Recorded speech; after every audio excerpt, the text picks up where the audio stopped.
Bonsoir et merci de votre fidélité. Comme chaque soir, nous nous retrouvons à 18h30 sur Aloula pour la première édition d'information de la soirée. Nous vous proposons à présent les principaux titres. Visite de travail au Maroc du vice-président de la BERD, une visite marquée par des entretiens avec le ministre de l'économie et des finances. Un mémorandum d'entente a été signé pour le cofinancement dédié aux projets verts des PME et TPE. Dorénavant, et ce depuis lundi, les rendez-vous pour les examens du permis de conduire seront exclusivement pris en ligne, un système devenu obligatoire pour les auto-écoles pour mieux réguler le flux des candidats.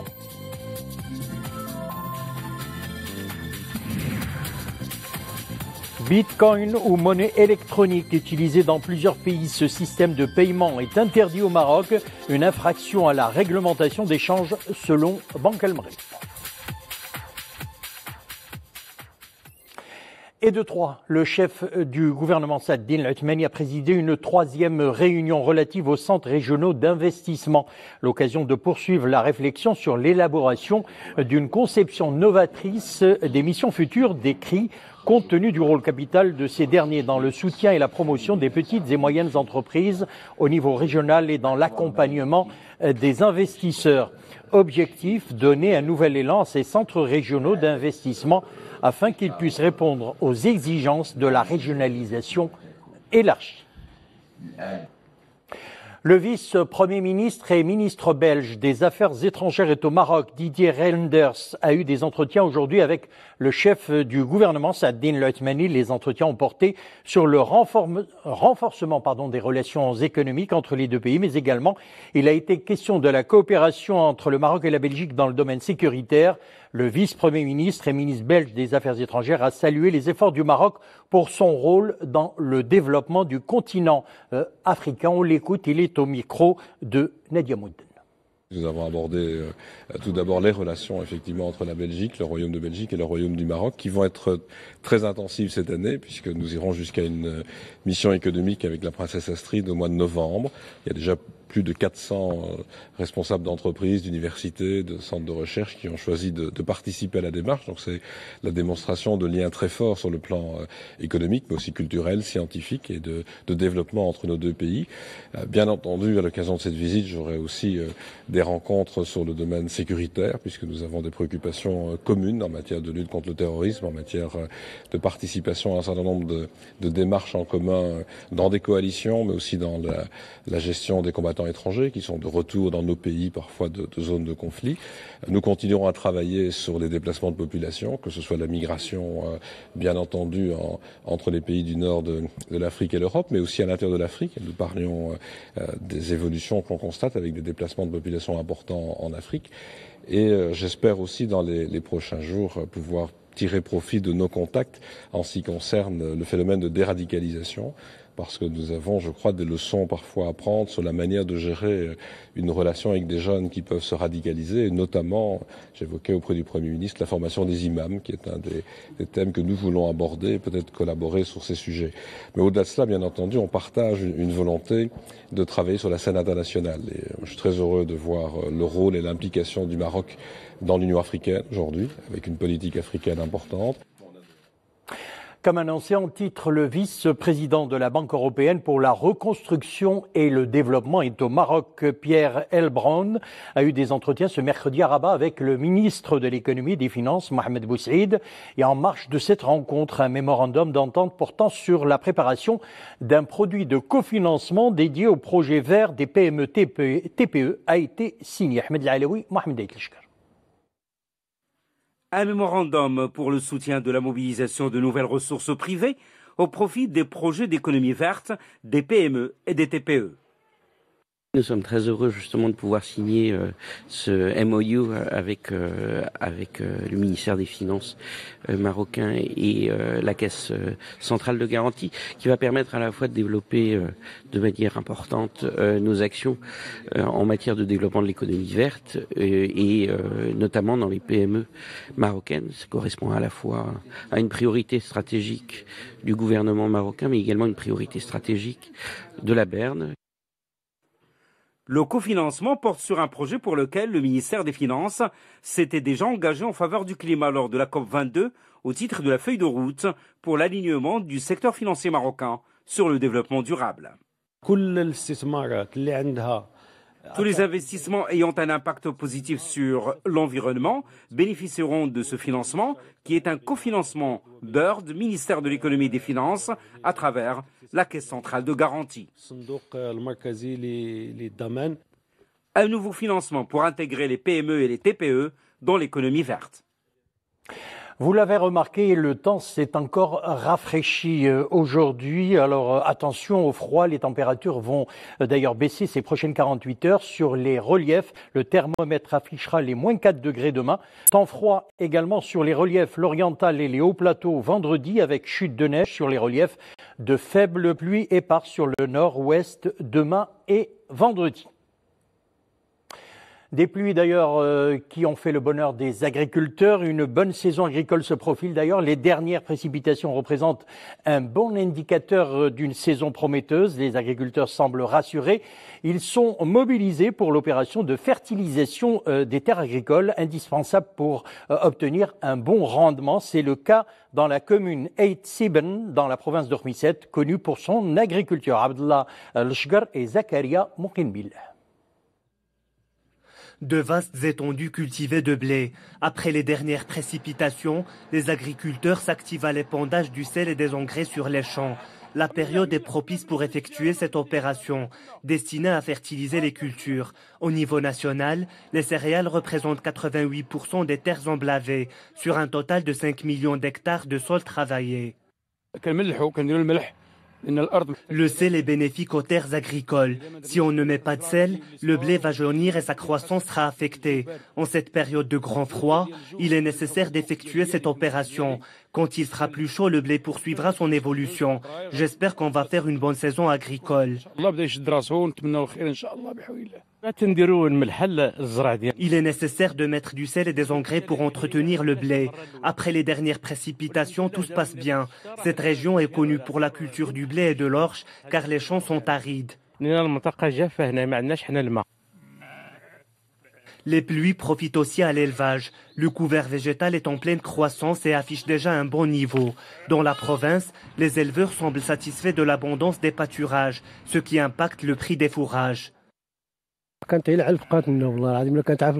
Avant, il y avait beaucoup de dépenses en fourrage. Le bétail restait cantonné dans l'étable durant plusieurs mois. Après les dernières pluies, les choses se sont améliorées. Dorénavant, le bétail peut paître dans les prés. Dans la province d'Ormisset, la superficie emblavée a augmenté de 30% au titre de la précédente campagne, pour atteindre 251 400 hectares, cultivés principalement en légumineuses et en céréales. On passe à présent à autre chose. Dorénavant, nous le disions, les rendez-vous pour les examens du permis de conduire seront exclusivement pris en ligne. Un système devenu obligatoire pour les auto-écoles afin de mieux réguler le flux des candidats. Une décision du secrétariat d'État chargé du transport entrée en vigueur depuis lundi. Imen Slewi et Mohamed Elchkar. L'intersélection, je suis la critère, je peux dépasser, il n'y a pas de critère, je ne dépasse pas. Plus droit à une grande marge d'erreur. Avec moins de 34 points sur 40, le candidat est recalé. C'est le nouveau règlement. Cela fait 3 jours que j'ai commencé les cours théoriques et pratiques de conduite. Pour ce qui est du seuil de 34 points sur 40, c'est pas grand-chose. Dans certains pays, ce seuil peut atteindre 37 sur 40. Beaucoup de gens ont peur d'être recalés. Mais moi, je crois qu'il suffit d'être attentif aux cours théoriques pour réussir cet examen.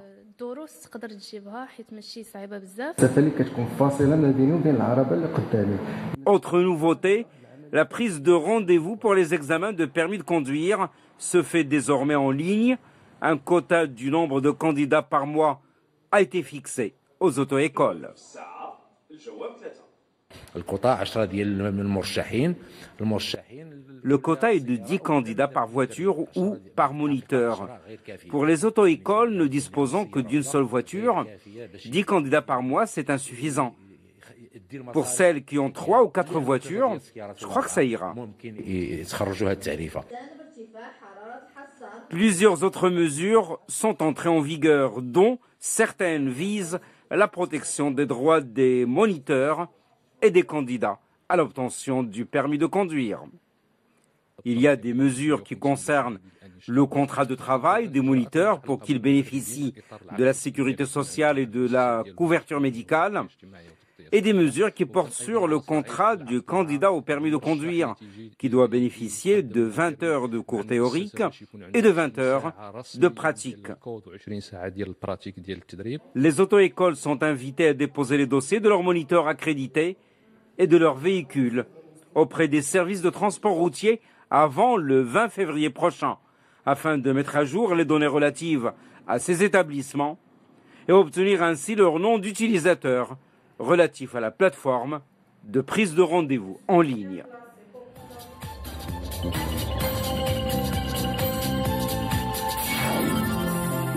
On passe à présent à l'actualité internationale. Afrin, toujours sous le feu de l'armée turque. L'opération Rameau d'Olivier lancée par Ankara mobilise aviation et blindés. Les soldats turcs sont appuyés par des milliers de rebelles syriens. L'opération consiste à chasser d'Afrin les Kurdes des unités de protection du peuple, YPG. Le président turc s'est dit aujourd'hui déterminé à poursuivre l'offensive. Une offensive qui est entrée dans son 5e jour. Les frappes turques aujourd'hui se sont concentrées sur les zones frontalières dans le nord-ouest et le nord-est de la région d'Afrin.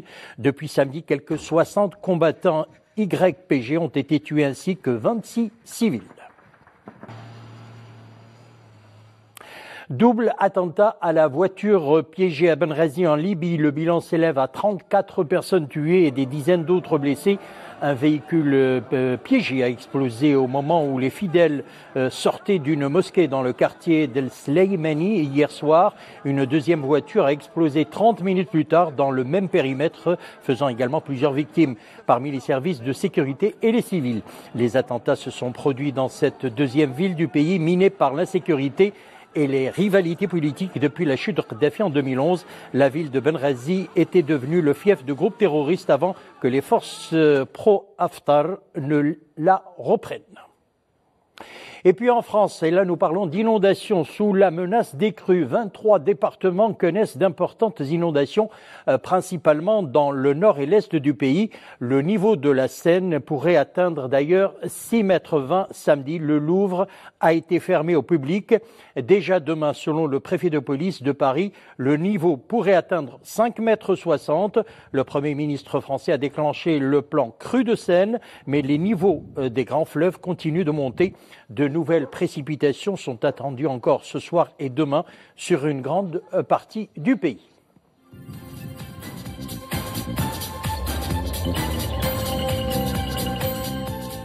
On va parler économie à présent. Nous le disions, il est utilisé dans de très nombreux pays et il permet de régler des achats partout dans le monde sans passer par une banque. Il s'agit du Bitcoin, une monnaie électronique. Elle a ses avantages mais également ses inconvénients. Au Maroc, ce système de paiement a été interdit, une infraction à la réglementation des changes selon Banque El Maghrib et l'autorité marocaine du marché des capitaux. Explication dans ce reportage signé Abdelhamid Jebran et Mounia Marouche. Créé en 2009, le Bitcoin est une monnaie virtuelle, un mode de paiement numérique apparu sur le net, qui repose sur un réseau informatique de pair à pair où chacun des utilisateurs joue le rôle à la fois de serveur et de client, en dehors du réseau bancaire traditionnel. Aujourd'hui, tout ce qui est monnaie virtuelle est en train de se propulser dans le monde avec une vitesse très importante. Il s'agit d'une monnaie qui n'est pas légale parce que toutes les réglementations des pays ne prévoient pas ce genre de transactions avec ce genre de monnaie, mais il s'agit de la résultante et du résultat de la globalisation financière,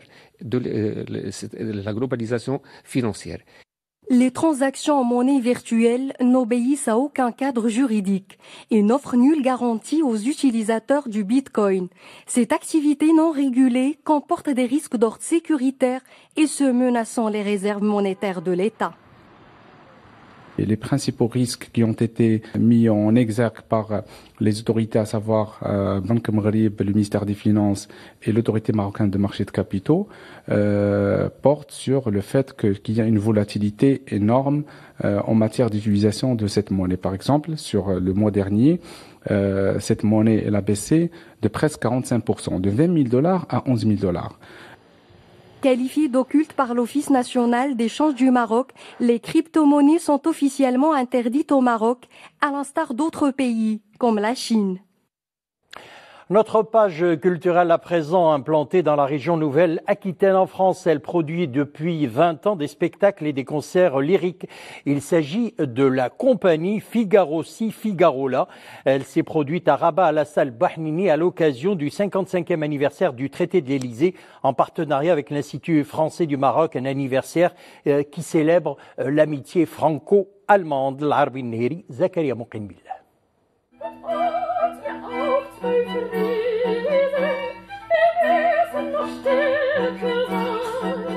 Des lieds et des airs de grands compositeurs français et allemands, dont Robert Schumann, Jules Massenet et Charles Gounod. Avec la jeune soprano Clara Guillon, l'orchestre de chambre Figaro-ci, Figaro-là donne une interprétation distinguée des lieds, des poèmes chantés en allemand, accompagnés par un piano ou un ensemble instrumental.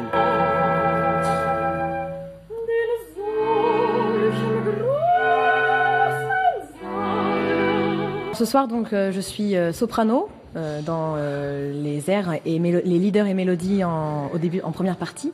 Et après, je ferai la symphonie, le dernier mouvement de la symphonie de Malheur, qui a été écrite pour soprano et orchestre, mais la version est réduite.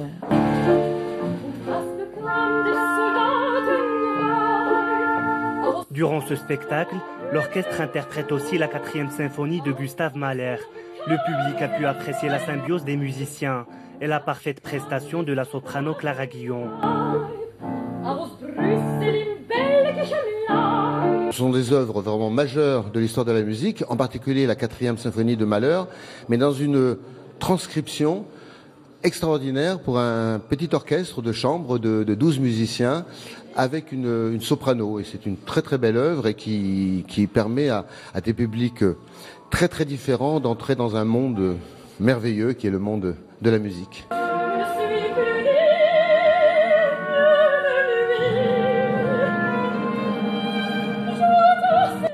Après Rabat, la compagnie musicale se produit ce soir à Fès et après-demain vendredi à Agadir. Une occasion pour rencontrer cet orchestre qui ne cesse d'innover avec des spectacles de musique de chambre, des opéras et des concerts lyriques.